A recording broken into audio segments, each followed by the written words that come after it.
ladies and gentlemen, Victorian Cowboy here, joined by Miss Jean, our lovely kitty. We're here to discuss Game of Thrones, episodes 4 and 5 of season 6. So, it goes without saying that there will be spoilers.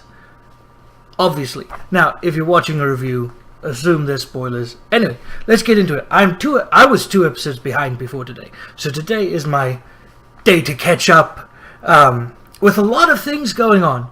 So episode 4, you had a bunch of reunions, people meeting each other again, and Jon Snow struggling still with the fact that he died and coming back to life. Though I did really like the scene with Jon and Sansa having that moment together where they're recognizing that they were both idiots as children, because everybody has to go through that at some point. But it's nice to see some of the Stark family getting back together and reconnecting, and then in episode 5 getting ready and plotting and planning and going about it in a very tactical way about how they're going to reclaim everything they've lost since the beginning of the series. So that's really interesting. It is unfortunate that Sansa's holding information from Jon, and I really hope that doesn't come back to bite them in the ass, but it probably will. Knowing Game of Thrones, something's going to happen because Peter Baelish is a dick like that. Like, he will betray whoever it is to get himself ahead. Though he's just so much fun to watch as he's conniving and manipulating people. And I think that's what appeals to me about his character, is that it's interesting. It's not just the normal, oh, well, I'm here, and he's not necessarily one-sided. He's always conniving and planning something. So you've got to wonder if he's telling you half-truths, if he's telling you full truths. Like, what are you gonna do with him overall? Though Sansa did tell him off, which is nice, but didn't necessarily take it far enough. I feel like she needs to start trying to play him, because right now he's just going to walk all over them still. Granted, Sansa's grown a lot, but she's still really naive when it comes to leading, because she was never given that opportunity. She watched people do it, so she knows more, but it's not enough yet. Now Arya is still getting trained, and it was hard to watch Arya watch people make fun of her family, because deep down I don't think she's necessarily actually going to become a faceless man overall. I feel like she's got too much honor ingrained in her to just kill someone because somebody paid for it. Notice her questioning why would she be killing that person when they seem like a nice person. The response is understandable, that it's not just the bad people who die, the good people die too. But at what point do they die before their time?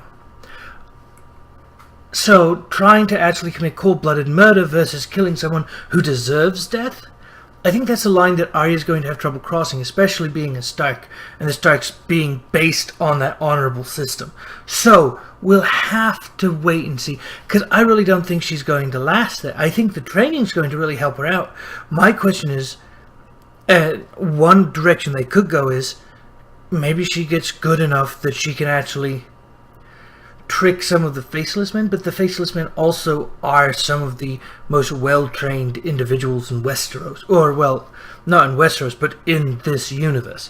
So, whether or not she's able to outsmart them is interesting, but it would fall into one of the more traditional storylines, very similar to, say, Batman Begins, in the sense of you get trained by these people, but your sense of honor is greater than theirs and forces you to come into direct conflict with them, and in turn the trainee can take them out. So that's one possible direction I can see that storyline going.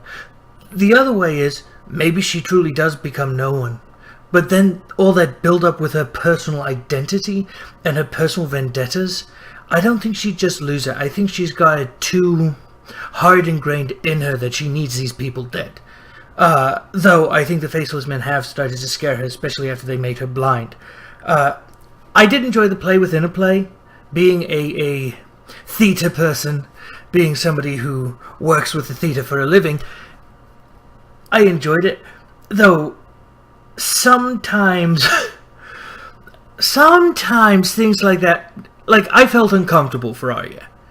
And because we know the truth, I think we're supposed to feel uncomfortable and go, no, that's not at all what happened. What are they doing?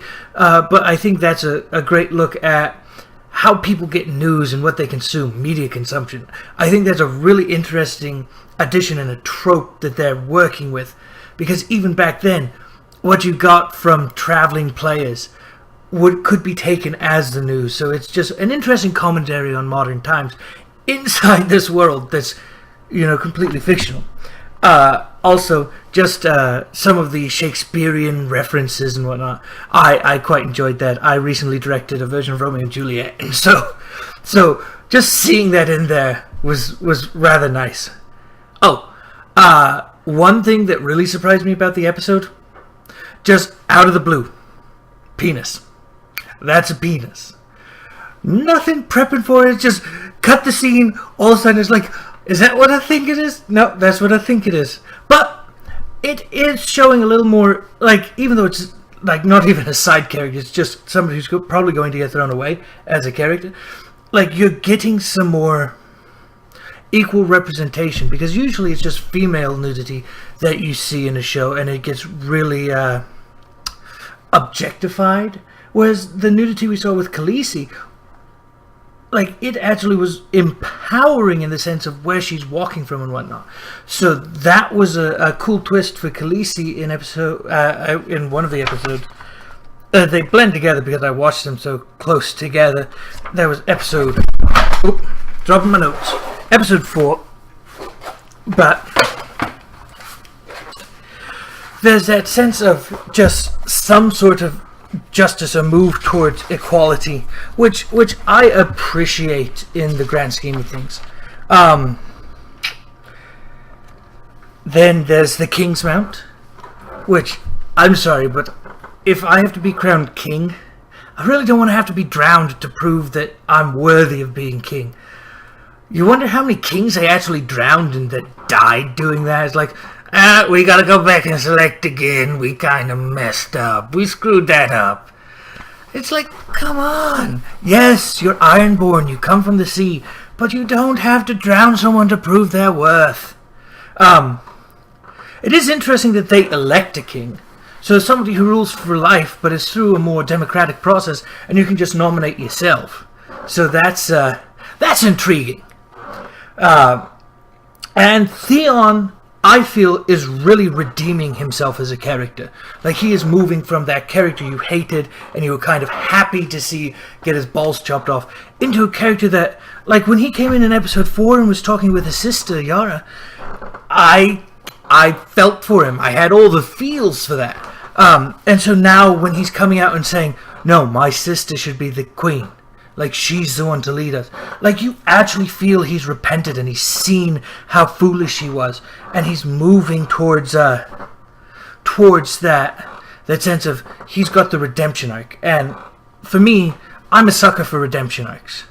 Like, redemption arcs are amazing. They're one of my favorite arcs. I always feel for the characters in them. Because if it's truly a redemption arc, those characters become very human in a sense. And so Theon coming back, I really want to know what's going to happen with him, where they're going to run to, because Euron is going to come for them and try and kill them because he doesn't trust them. But also, like, what can they do if he builds that huge fleet? Who are they going to ally themselves with, especially since they wanted to conquer Westeros? Where can they go? Are they going to go and try and get to Dany first? Are they going to try and talk with Tyrion and convince him that, yeah, don't trust these guys? Or are they going to flee to Westeros and try and ally themselves with, say, the Starks? So there are a lot of really interesting places that storyline could go. They could just be on their own sailing the seas and trying to avoid trouble, or become pirates or something like that as well. I don't know how that would add to the greater story, though. But if they start going that route, I think there's potential there. What's next? Pretty much everybody knows Jorah has grayscale now.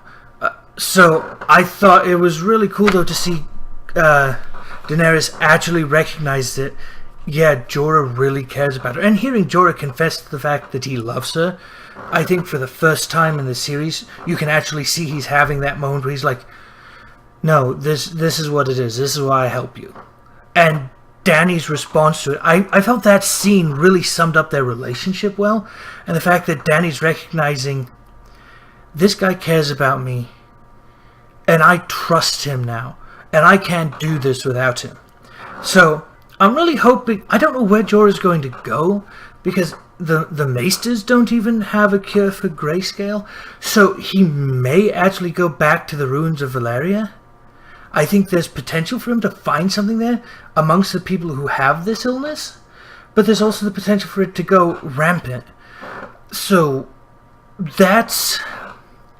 I'm curious to see who he thinks can cure him, because I don't find him to be a particularly God-fearing man, so the Lord of Light may not be his best option. That being said, it's Game of Thrones and they're bringing characters back from the dead, so anything is possible. But what was nice is to see Jorah actually redeeming himself again, because Jorah is one of those characters who starts out, and if you know his history and the fact that he was selling people into slavery and whatnot, it's a really dishonorable way, because he married poorly and had to provide for his wife because she wanted things. And so to see him come full circle again in a redemption storyline. Plus, I'm a hopeless romantic and I'm a sucker for that. Though I do really like Daario. Like, Daario and Jorah in episode 4, just their banter back and forth. Like, they had some of the best lines of that episode.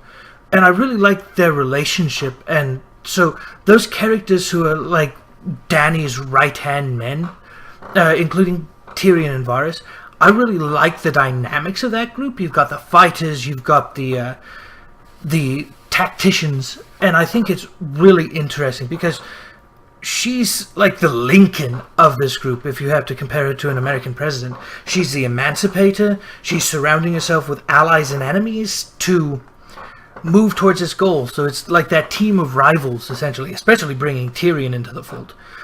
So I really like that. I think that has great potential. She still needs ships, though. And speaking of that, trying to figure out how how well his plan is going to work with the Masters, because as everyone was quick to point out, 7 years is a very long time. So whether or not it'll work, or whether Dany can just sweep in and take everyone out who's causing problems, that'll be the interesting element. We'll have to see what happens there, because I feel Dany will either be extremely pissed off that he made a deal with the Masters, or extremely grateful that there's at least tentative piece that she can then work with, or in turn exploit to her own benefit. But tactically, I think that was the right move, or at least the only move Tyrion could have to stop the Sons of the Harpy from attacking.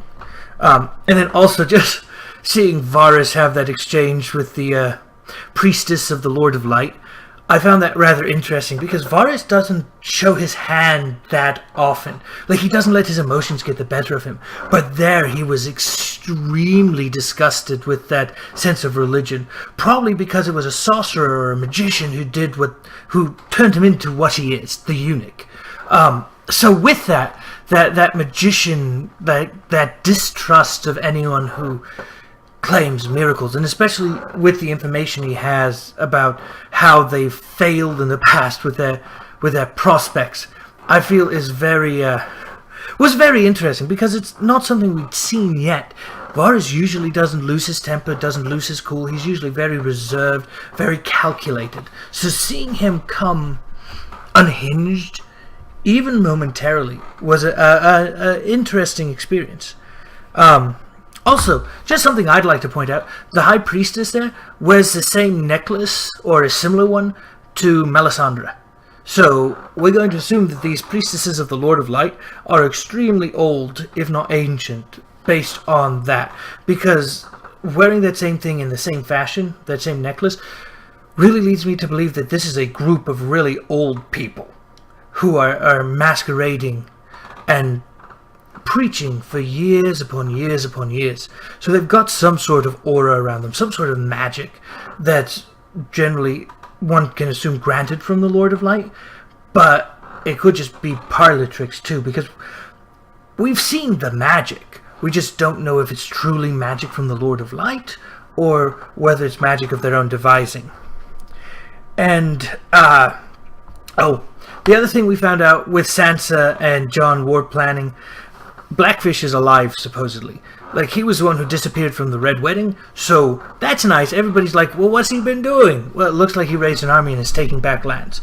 Now, again, we take that with a grain of salt because it's Peter Baelish telling us this, but what does he gain in lying about the Blackfish right now? I don't see him as gaining much of anything, besides maybe trying to win back Sansa's trust. But something like that, I think, could be easily verifiable, though not sending a raven is a grave mistake.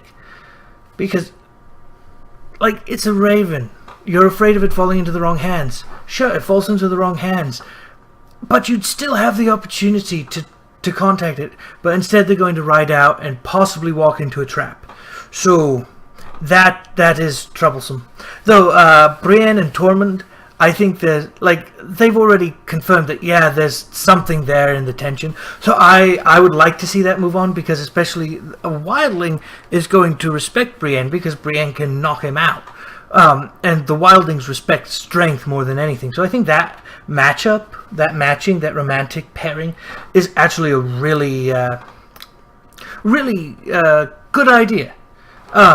Because Brienne's not going to find anyone in Westeros who thinks she's attractive or marriage material, because, let's face it, these hoity-toity lords and ladies feel that Brienne is a bit of a freak because she can outfight the men.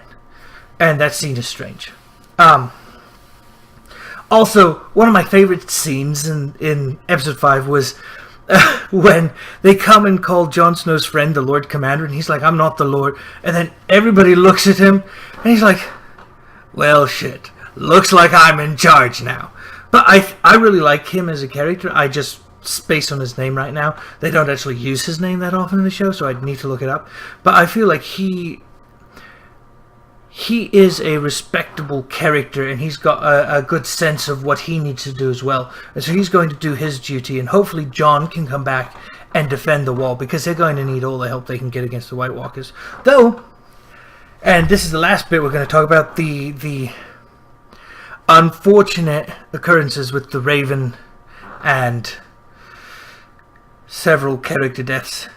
Though, they did kill another White Walker general, because that spear to the neck, and people complaining that, well, the other guys didn't kill him. It's like the spear missed all the armor and caught him right about here, whereas like the stab attempt caught him right full on in the breastplate.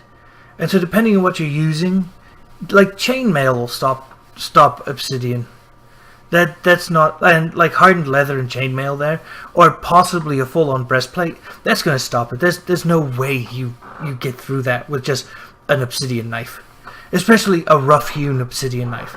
Now, maybe if you narrowed the point down into a very fine needle, you might be able to penetrate that, based on the fact that to pierce armor you need something that gives, instead of spreading the pressure out, you want a pinprick to start with, because that'll actually pierce the armor. But there's another White Walker general down, so that's 2. So there are, what, 3 left? 4 left? Something like that, I believe it's 3. And then, of course, Direwolf dies rather tragically. He goes down fighting, but the fact that there were so many, he just gets overwhelmed right away. He doesn't stand a chance. He did slow them down a little bit, because they all stopped to wail on the direwolf. Now, unfortunately, and hopefully this doesn't happen, but they could resurrect the direwolf unless they chopped him into little tiny bits, which it looked like they were doing. But they resurrect the direwolf fights for the White Walkers. That could potentially lead to some serious trouble. And then, of course, the Raven buys the farm, but we kind of saw that coming. He doesn't have anywhere to run, because Bran couldn't control his urge to go warging out into the world. He couldn't sleep. He was restless. And of course, we figure out why Hodor is Hodor. he holds the door. Now, I cried during that. Like, honestly, watching that was rough. But he dies protecting Bran. And that's what his whole life, from the point that Bran works him from, is about. Though, my question is, why did they go back to that particular point with the Raven and Bran, knowing that they had to run? Like, what was special about that besides the fact that he can warg into Hodor there and create Hodor into what he is? Like, there was this sense of parting, the sense of go, do right.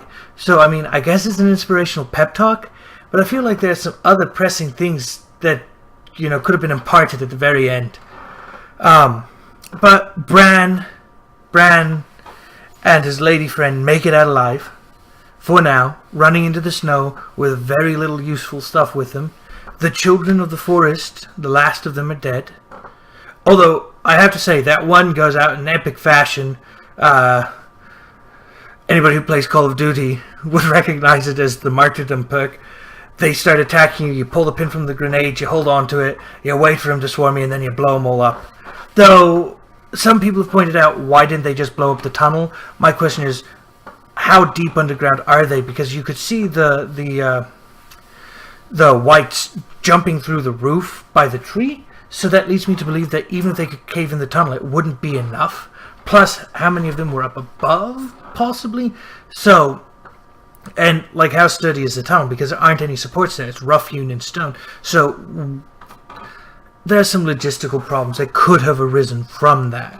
Though, it is sad to see them die, those magical beings. Like, now, the question is, where does Bran go? What does he can warg, he can explore, but he's been marked, and where do they go? And how does he learn more now that he doesn't have a mentor? Though this could act as the Uncle Ben moment, say from Spider-Man, and turn him into the hero he needs to be. He is the hero that this story deserves. Even though right now everybody blames him for everything that's happening, especially Hodor and the death of the direwolf, and a lot of the problems. Like, Bran is learning his powers, so imagine sending a kid with, say, X-ray, or not X-ray, but laser vision into a room and telling him, alright, control yourself. Well, he can't control himself. He doesn't know what he's doing. I feel the same thing with Bran in the sense of he's untrained still. And what little training he has is not enough to really accomplish what he needs to do. So he's going to have to self-teach himself real damn fast. Anyway, that's just a quick rundown of these few episodes. We'll be doing more. Ideally, I'll be able to watch them on time now. I've been very busy and haven't been watching them right on schedule. So, if you're enjoying this, please give us a like, comment, subscribe. Give us some comments. Let us know what you're thinking. Let us know what these theories are doing for you, what theories you might have. I'd love to respond to some of the comments in the next video. I think that would be a wonderful dialogue to start. But anyway, we do hope you have a good one, ladies and gentlemen. And remember, hold the door.